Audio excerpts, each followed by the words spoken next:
السلام علیکم dear reader and listeners, Urdu novel library میں آپ کا ڈھیر سارا ویلکم۔ رمضان عشق by Noor Asif other episode کے ساتھ حاضر ہوئی ہوں۔ اگر آپ نے ابھی تک میرے اس چینل کو سبسکرائب نہیں کیا تو پلیز سبسکرائب کر لیں، لائک اینڈ شیئر کریں اور اپنی رائے کمنٹ باکس میں لازمی دیں۔ چلیں سٹارٹ کرتے ہیں۔ وہ شاید اس کے لیے صرف دل بہلانے کا ذریعہ تھی۔ وہ سمجھتی تھی کہ وہ اس کا شوہر ہے، اس پر حق رکھتا ہے، تبھی تو اس کی اتنی سختی پر بھی کبھی اس کے لمس سے، اس کی قربت سے اسے کراہیت محسوس نہیں ہوئی تھی۔ اس کی آنکھ جیسی قربت سے اذیت میں صرف ضرور مبتلا کرتی تھی، مگر ناگواری کا احساس کبھی نہیں ہوا تھا۔ مگر اپنا آپ اسے اس وقت صرف کھلونا لگتا تھا۔ ان کی قربت کے لمحات میں اسے احساس زیادہ شدت اختیار کرنے لگتا تھا جو اس نے ارحام خانزادہ کے ساتھ کیا۔ اس کی بیوی کو اس سے دور کر دیا۔ وہ گل سے کتنی محبت کرتا ہے وہ جانتی تھی، تبھی تو اس کے کپڑے، اس کا زیور تک سنبھال کر رکھا تھا۔ وہ اسے گل کے کپڑوں میں دیکھ کر شاید سکون محسوس کرتا تھا، کیونکہ وہ اسے بھولنا نہیں چاہتا تھا۔ پور نے اذیت سے ہچکی لی تھی، وہ جیسا بھی تھا اس کا شوہر تھا۔ اس کے لیے یہ بات دردناک اذیت پر محیط تھی۔ وہ آج تک اپنی پہلی بیوی کو نہیں بھلا تھا۔ پور آئینے میں اپنا دو آدشاہ روپ دیکھ کر تلخی سے مسکرائے۔ کیا فائدہ اس روپ کا جب اس شفاف بے مہر انسان کے دل میں ہی نہ اتر سکا؟ وہ کل رات بھی اسے بھنبوڑتا رہا۔ آج بھی صرف اپنی خواہش، اپنی ضرورت کی پرواہ تھی، اور وہ کیسے سوچ سکتی ہے کہ وہ کبھی اس کے دل کی تک رسائی حاصل کرے گی؟ اس نے اس کی بیٹی کو اس سے جدا کر دیا۔ اس نے اکثر موبائل میں اسے پریزے کی تصویر کو دیکھتے دیکھا تھا۔ خود شدت غم سے روتی تھی۔ وہ سمجھتی تھی کسی سے بچھڑنے کا غم کیا ہوتا ہے۔ سلطان شاہ نے اس کی ماں کا قتل کیا تھا، یہ حقیقت جان کر بھی اسے اپنے باپ سے نفرت نہیں ہوئی تھی۔ اس کے ہر پل، ہر لمحہ، ہر یاد میں آج بھی اس کا باپ تھا۔ ایسا کون سا لمحہ نہیں تھا جب اس نے سلطان احمد کو یاد نہ کیا ہو؟ ارحام خانزادہ تو لکی تھا، اس کے پاس اس کی بیٹی کی تصویر تھی، اس کی بیوی گل کی یادیں اس کے کمرے، اس واش روم میں بکھری پڑی تھی۔ وہ کتنی بد نصیب تھی، اس کے پاس سلطان شاہ کی کوئی تصویر، کوئی نشانی نہیں تھی۔ ان سرٹیفکیٹ پر، ان پیپرز پر اس کے باپ کے ہاتھوں کا لمس تھا، ان کے سائن تھے جو ستمگر ظالم بے مہر انسان نے جلا دیے۔ اور سلیب پر دونوں ہاتھ جمائے سے سکتے ہوئے رو پڑے۔ وہ کیسے نہ ڈرتی اس ظالم انسان سے جس نے نکاح کی رات اپنی بربریت کا ایسا روپ دکھایا تھا۔ اس کا نازک وجود آج بھی یاد کر کے کانپ اٹھتا تھا۔ وہ زندہ وجود کو الٹ پلٹ کر رکھ دیتا تھا۔ وہ سچ میں شفاف تھا۔ وہ یہاں سے اب کہیں نہیں جانا چاہتی تھی۔ باہر کی دنیا بہت ظالم تھی، اسے اپنے ہی گھر میں اس کا سودہ کر دیا گیا تھا۔ اس کی ماں اس کو ہی محرم نے مار دیا تھا، اور اسی گرین ساحرانہ آنکھوں والے شہزادے نے ایک لمحہ نہیں لگایا تھا اسے اپنی زندگی سے نکالنے کے لیے۔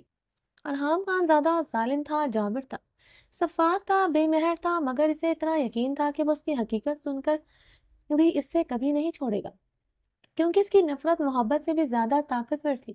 اس کی جنونیت، اس کی آگ جیسی قربت سے وہ اندازہ لگا سکتی تھی نفرت تو عشق جیسے جذبے سے بھی زیادہ طاقتور ہوتی ہے۔ اس کی نفرت اسے کبھی چھوڑنے نہیں دے گی۔ وہ اسے اب ہمیشہ ان اونچی دیواروں والی حویلی میں قید کر کے رکھے گا۔ وہ آئینے میں دیکھتے ہی بے تحاشا رو دی۔ ارحام ڈریسنگ روم سے نکلتے کمرے کے دروازے کی جانب بڑھا۔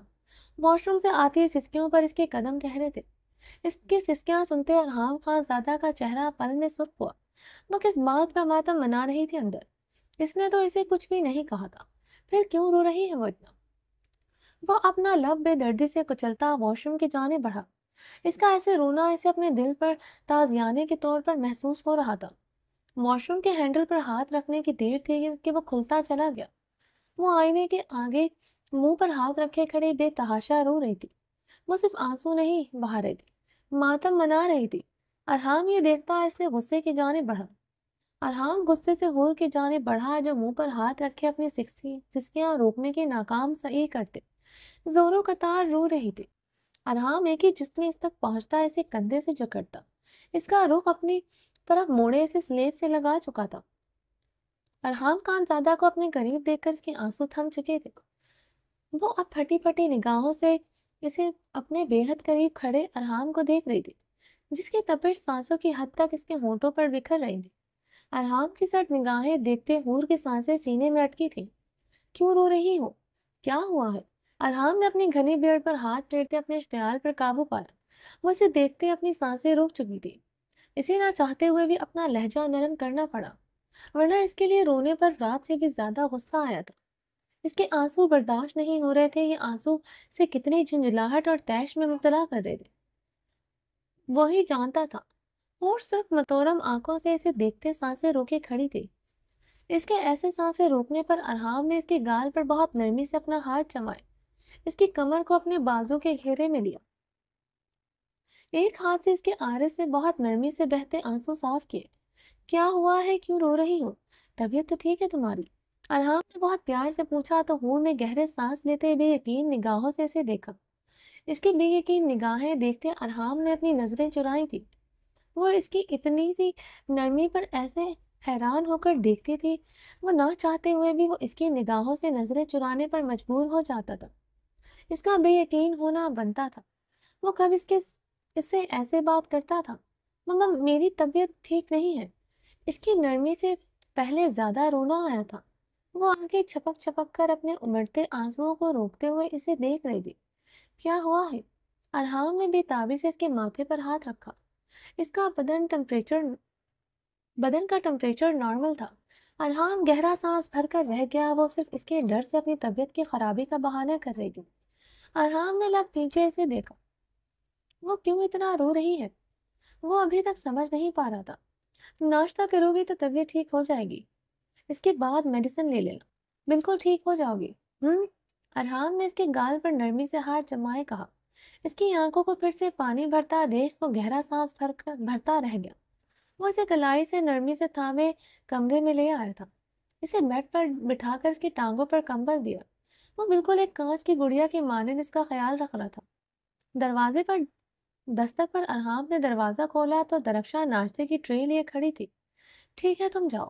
ارحام نے ناشتے کی ٹرے تھامتے اس سے جانے کو کہا. دروازہ لاک کیے وہ حور کی طرف بڑھا. ارحام نے ناشتے کی ٹرے حور کے سامنے رکھی. جلدی سے یہ ختم کرو، اس کے بعد میں تمہیں میڈیسن دیتا ہوں. ارحام حور کے کہتے خود واش روم چلا گیا. ارحام واش روم سے شاور لے کر وائٹ ٹراؤزر اور وائٹ ٹی شرٹ میں ملبوس باہر آیا. اپنے گھنے گیلے بالوں کو وہ انگلیوں سے سلجھاتے حور کی طرف بڑھا، جو کمبل سینے تک لپیٹے اس کی طرف پشت کیے لیٹی ہوئی تھی. ناشتے کی ٹرے سائڈ ٹیبل پر پڑی تھی. اس نے 2-4 نوالے ہی لیے تھے. ناشتہ ویسے ہی پڑا تھا.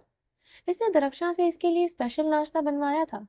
Chicken sandwich, fruits salad, bread toast, margarine jam وغیرہ، آملیٹ پراٹھا اور مٹن کا سوپ بھی بنوایا تھا. ساتھ میں فریش اور اورنج جوس بھی بنوایا تھا. مگر اس نے تو سینڈوچ کی 1-2 بائٹ لی تھی صرف. ارحام اس کی طرف بڑھتے اس کے پاس بیڈ پر بیٹھا. اور ارحام کو اپنے قریب بیٹھا دیکھ کر اپنی آنکھیں موند گئی تھی. اس کی حرکت پر وہ بے ساختہ مسکرائے. اسے اندازہ ہوا تھا کہ وہ کم عمر تو تھی، اس میں وہ ناز و ندام بھی بہت تھا. اسے ناز نخرے کرنا آتے تھے، مگر اس نے ہی آج تک نہ اٹھائے تھے. تو ناشتہ کرو. ارحام نے اسے آنکھیں موندے دیکھ کر نرمی سے کہا. دل نہیں چاہ رہا. حور نے آنکھیں کھولتے آہستگی سے کہا. ارحام کو خود کی طرف گہری اور گرم نگاہوں سے دیکھتے وہ جلدی سے دوسری طرف کروٹ پلٹ چکی تھی.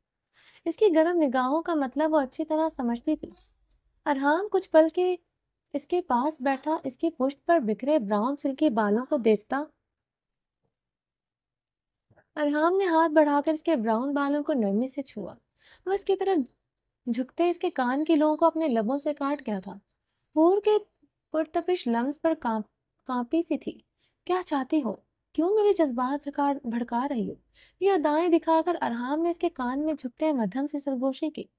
حور ارحام کی سرگوشی پر اور اس کی بات کا مطلب سمجھتے گھبراتے ہوئے اس کی تھوڑا دور کھسکی تھی، جو ارحام خان زادہ کو کچھ خاص پسند نہیں آیا تھا.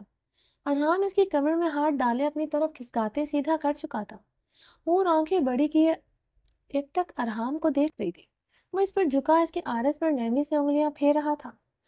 اس کی کھردری انگلیوں کا لمس نرم تھا. اس کی نرم نگاہوں کا تاثر سرد تھا. یہ ناراضگی، یہ نخرے دکھانا بند کرو. اٹھو ناشتہ کرو. ارحام کا ساتھ لہجہ تحکم سا تھا، جسے محسوس کرتے حور نے اپنی سنہری شکوہ کنا نم زدہ نگاہیں ارحام پر ٹکائی، جس میں شفاف موتی گرتے سرخ آرس کو چھو رہے تھے. وہ اس کی آنکھوں میں ابھرتے شکووں کو سمجھ چکا تھا.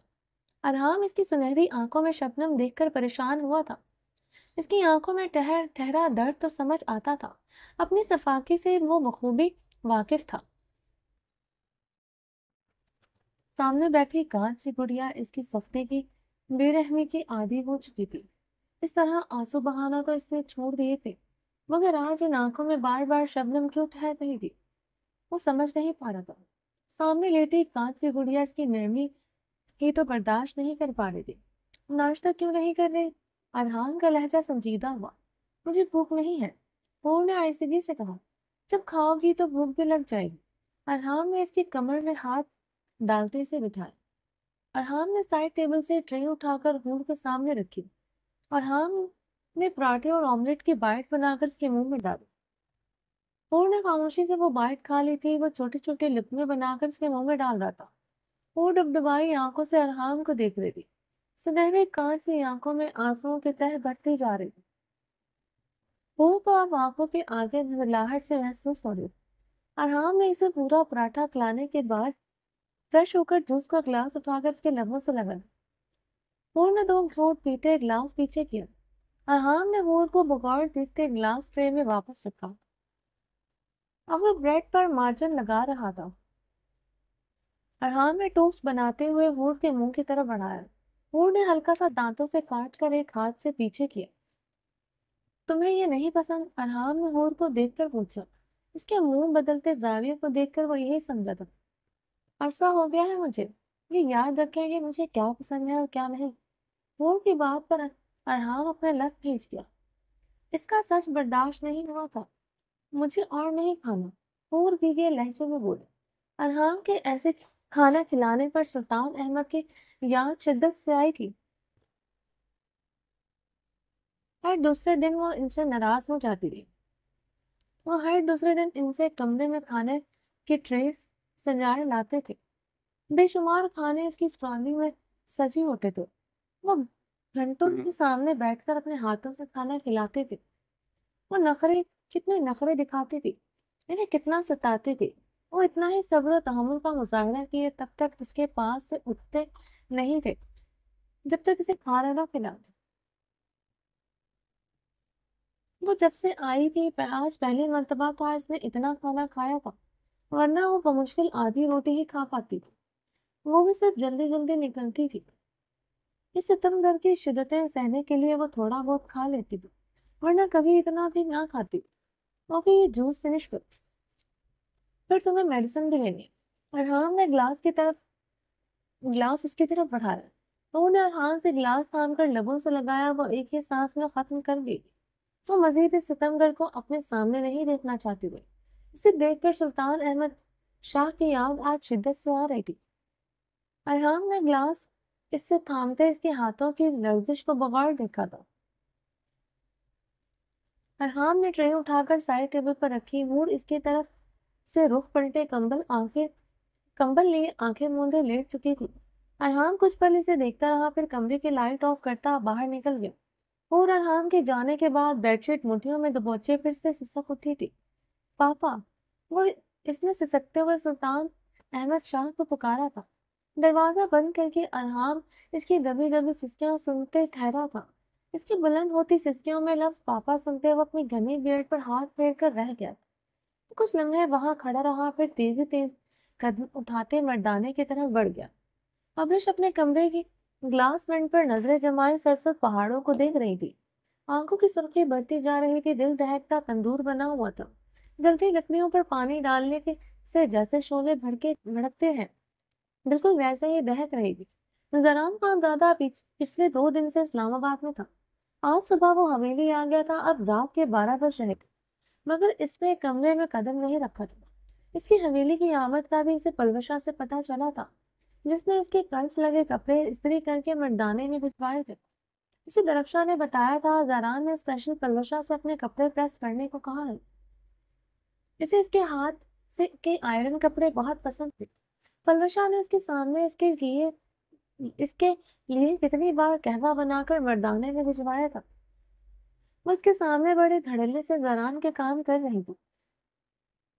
ابرش کو آج ایسا محسوس ہو رہا تھا جیسے اس کا زران خان زادہ سے کوئی تعلق نہیں، وہ محبت کا تعلق بھی نہیں ہے جو کبھی زران خان زادہ نے اس سے استفاد کیا تھا۔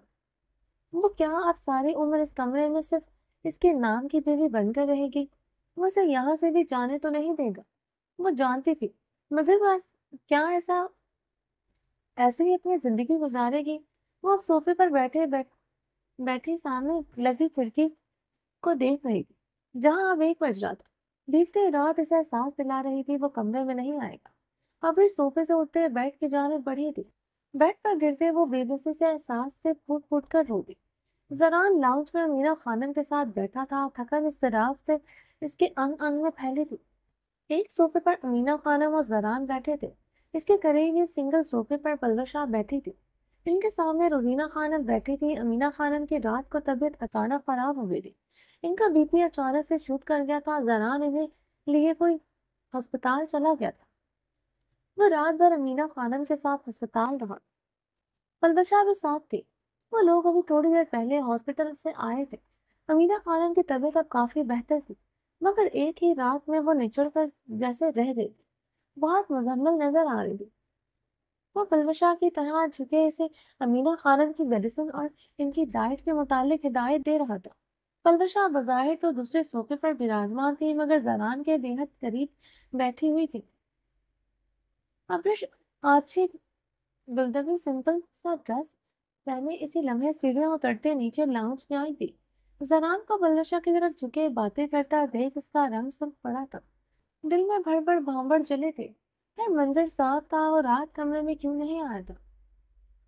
وجہ اس کے سامنے ہی تھی۔ زران خان زادہ تو پلوشا سے نظریں ہی نہیں ہٹ رہی تھی۔ وہ اس کی طرف جھکے آخر کیا کہہ رہا تھا جو اپنے مورے کا لحاظ بھی بھول گیا تھا۔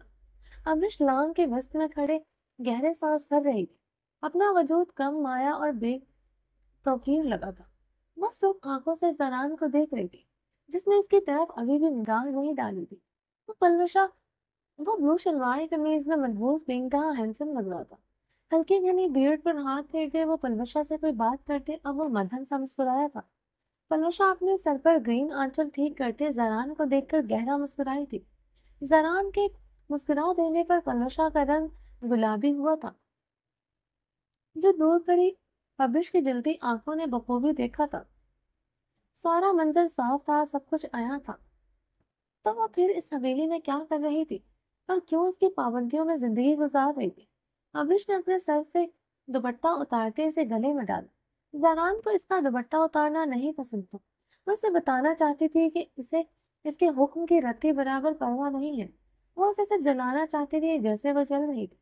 وقتاً زران کی نظر ابرش پر پڑی تو وہ گلے میں دوپٹہ ڈالے کھڑی تھی، ہلکی بھیگی لٹیں اس کے آرز کو چھو رہی تھی۔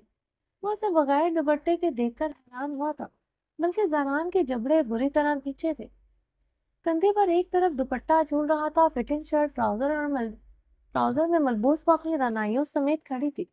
یہاں کسی بھی لمحے کوئی بھی حویلی کا مرد آ سکتا تھا، مگر ابرش کو پرواہ نہیں تھی۔ زران کی سرد اب ابرش کے وجود سے ہوتی ابرش کے سرخ بھیگی متونم آنکھوں سے ٹکرائی۔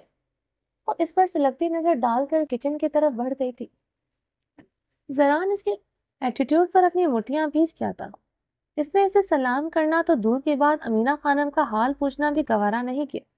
بھابھی تم بہوؤں کے معاملے میں سچ میں بہت بدقسمت ہے۔ پری گل سے جان چھوٹا تو ہور جیسا چھوٹا لڑکی تمہارا بہو بن گیا، اور اللہ اللہ یہ ابرش تو توبہ توبہ۔ روزینہ خانم نے کانوں کو ہاتھ لگائے تھے۔ اس لڑکی سے تو اللہ بچائے، یہ سب سے 2 ہاتھ آگے ہے۔ کل شام سے تمہارا طبیعت خراب ہے۔ اس مہارانی نے تو اپنی ساس کا حال پوچھنا بھی گوارا نہیں کیا۔ پتہ نہیں کس نے کہا تھا امریکہ کا لڑکی کو اپنا بہو بنانے کا، ابھی کیسے تن تنا سے ادھر گیا ہے۔ توبہ توبہ۔ روزینہ خانم گہرا مسکراتے ہوئے کنزیہ بولی تھی۔ تم ٹھیک کہہ رہا ہے روزینہ خانم، ہم واقعی میں بہوؤں کے معاملے میں بڑا بدقسمت ہے، اب چاہے وہ امریکہ سے ہو یا پھر ادھر حویلی سے، مگر قسمت ہمارا ایک جیسا ہی ہے۔ امینا خانم کی بات پر روزینہ خانم کے مسکراتے لب بھیجے تھے۔ وہ امینا خانم کا قدر بخوبی سمجھ رہی تھی۔ زاران مٹھیاں نیچے وہاں سے اٹھتا مردان خانے کی طرف بڑھ گیا۔ امریش پر اتنا غصہ اشتعال تھا کہ اس کا دوپٹہ یا گلے سے اتارنے پر بھی وہ اس کے پیچھے نہیں گیا تھا۔ انا ہم کو ایک بات بتاؤ، یہ امریش بی بی زاران لالا کا عورت ہے؟ باہر بنا نے برتن دھوتے ہوئے اپنے ساتھ کھڑی گل رانا سے پوچھا۔ بار بینا کچھ دن پہلے ہی دوسرے گاؤں سے اس حویلی میں کام کرنے آئی تھی۔ ماں باپ بہن بھائی اس کے تھے نہیں۔ وہ گلزیر خان چوکیدار کی رشتہ دار تھی۔ گلریز سے کے کہنے پر امینہ خانہ نے اسے کل وقتی ملازمہ رکھا تھا، جو درخشاں کے ساتھ اس کا کمرہ بھی شیئر کر رہی تھی۔ ہاں زران لالا کا عورت ہے، تم کیوں پوچھ رہی ہو؟ رانا نے باربینا کے سوال پر اس سے پوچھا۔ ہمارا لیے بڑا حیرانگی کا باعث ہے، ابرش بیبی ان عورت ہے، مگر ہم جب سے ادھر آیا ہے زران لالا کو کبھی اپنے کمرے کی طرف نہیں جاتے دیکھا۔ اور کل آدھی رات کو وہ پلوشا کے کمرے سے نکل رہا تھا۔ باربینا کی بات پر رانا کی آنکھوں میں تحیر پھیلا تھا۔ اس حویلی کا خان لوگ ایسا ہی ہے، اپنا عورت سے زیادہ باہر کی عورت میں دلچسپی رکھتا ہے۔ ارحام لالا، جس کو پورا گاؤں والا بہت شریف سمجھتا تھا، ادھر شہر میں اپنا دفتر میں کام کرنا والا لڑکی کے ساتھ اپنا تعلق قائم کیا، اس کا ساتھ اپنا راتیں کالی کیا، اور پھر اسے بڑے دھڑلے سے حویلی لے آئے۔ جب اس سے شادی کرنے کا وقت آیا تو اس بیچارہ لڑکی سے اپنا ہر تعلق سے مکر گیا۔ جب اس کا بیچارہ بیوی گل نے آواز اٹھایا تو اس کو ہی طلاق دے کر گھر سے نکال دیا۔ پھر برادری اور دادی کے ڈر سے اس لڑکی کو اپنا بیوی بنا لیا۔ یہ زران لالا بھی تو اسی کا چچا کا بیٹا ہے، ایک ہی کو ہوگا تعلق اس پلوشا سے۔ گل رانا کی باتیں بار بینا انگلی منہ میں ڈالے تحیر زدہ ہوتے سن رہی تھی۔ کچن کے دروازے پر کھڑی ابرش نہیں سنتے دروازے کا سہارا لیتے اپنے چکراتے وجود کو سنبھالا دیا تھا۔ کیا ہوا ابرش باجی؟ درخشاں جو ابھی بھی کچن میں داخل ہوئی تھی ابرش کے لٹھے کی مانند سفید رنگت دیکھتے پریشانی سے پوچھا۔ رانا اور باربینا نے پیچھے مڑ کر ابرش کو دیکھتے اپنی نظریں چرائی تھی۔ ان کی رنگت پھک ہوئی تھی، وہ سمجھ چکی تھی ابرش نے تمام باتیں سن لی ہیں۔ وہ مڑ کر اپنا کام کرنے لگی۔ ابرش و درخشاں کو بنا کوئی جواب دیے کچن میں داخل ہو گئی۔ وہ برنر کے قریب کھڑی آگ کی تپش کو محسوس کر رہی تھی کہ کون سی تپش زیادہ ہے، برنر کے یا پھر اس کے وجود کو جھلساتی تپش۔ وہ جلتی ہوئی لکڑی کی مانند جل رہی تھی۔ کیا گلے رانا جو کہہ رہی تھی وہ سچ تھا؟ کل رات زاران پلوشا کے کمرے میں تھا۔ ابرش نے سلیٹ پر ہاتھ جماتے گہرے سانس لیتے کہا، ایسا نہیں ہو سکتا، وہ آج تک میرے قریب نہیں آیا، پھر وہ پلوشا کے قریب کیوں جائے گا؟ میری خوبصورتی سے پگھلا نہیں سیکھی تو اس پلوشا کے قریب کیوں جائے گا؟ وہ اتنا کمزور نہیں ہو سکتا۔ وہ تمہارے نزدیک اس لیے نہیں آیا کیونکہ وہ تمہیں سزا دینا چاہتا ہے، وہ تمہیں اذیت پہنچانا چاہتا ہے۔ کوئی اس کے اندر جیسے ہنسا تھا۔ زاران خان زادہ کو اس کے وجود میں اب کوئی دلچسپی نہیں رہی تھی، وہ صرف اب اس کی ضد تھی۔ وہ اس کے دوپٹہ اتارنے پر بھی اس کے پیچھے کچن میں نہیں آیا تھا۔ وہ برنر میں جلتی آگ کو دہکتی نظروں سے دیکھ رہی تھی کہ پلوشا کچن میں داخل ہوئی اور امینہ خانم کے لیے یخنی تیار کرنے آئی تھی۔ پلوشا ابرش پر استحضائیہ نگاہ ڈالتے کچن میں رکھے فریج کی طرف بڑھی۔ فریزر سے گوشت نکالتے اس نے پریشر کوکر میں چڑھایا۔ درخشاں گوشت گل جائے تو مجھے بتا دینا، میں ترون پھپھو کے لیے یخنی تیار کرنی ہے۔ پلوشا درخشاں کو ہدایت دیتے باہر کی جانب بڑھے۔ بہت اچھا طریقہ ہے کسی کے شوہر کو پانے کے لیے اس کی ماں کی خدمت کرنا، ابرش پلوشا کو دیکھتے زہر خان لہجے میں بول۔ پلوشا باہر جاتے جاتے رکی تھی۔ کسی کو پانے کے لیے اس کی ماں کی خدمت کرنا میرے کوئی غلط بات تو نہیں ہے؟ ہاں، کسی کے شوہر کو پانا غلط ضرور ہے میرے نزدیک، مگر تم کس کے شوہر کی بات کر رہی ہو؟ مجھے یہ سمجھ نہیں آ رہا۔ پلوشا ابرش کے قریب جاتے سلگانے والے انداز میں بولی، تم اچھی طرح جانتی ہو میں کس کی بات کر رہی ہوں۔ ابرش اس پلوشا کے اعتماد پر اندر تک سلک اٹھی تھی۔ یہ اعتماد زران خان زادہ کا دیا ہوا تو تھا۔ وہ یہ سوچ کر مزید جلی تھی، نہیں میں نہیں جانتی، تم مجھے بتاؤ تم کس بات کی کر رہی ہو؟ پلوشا کے چہرے پر سزائیہ مسکراہٹ گہری ہوئی تھی۔ میں اپنے شوہر کی بات کر رہی ہوں جس کو تم نے پانے کے خواب دیکھ رہی ہو۔ ابرش کی بات پر پلوشا تمسخرانہ ہنسی۔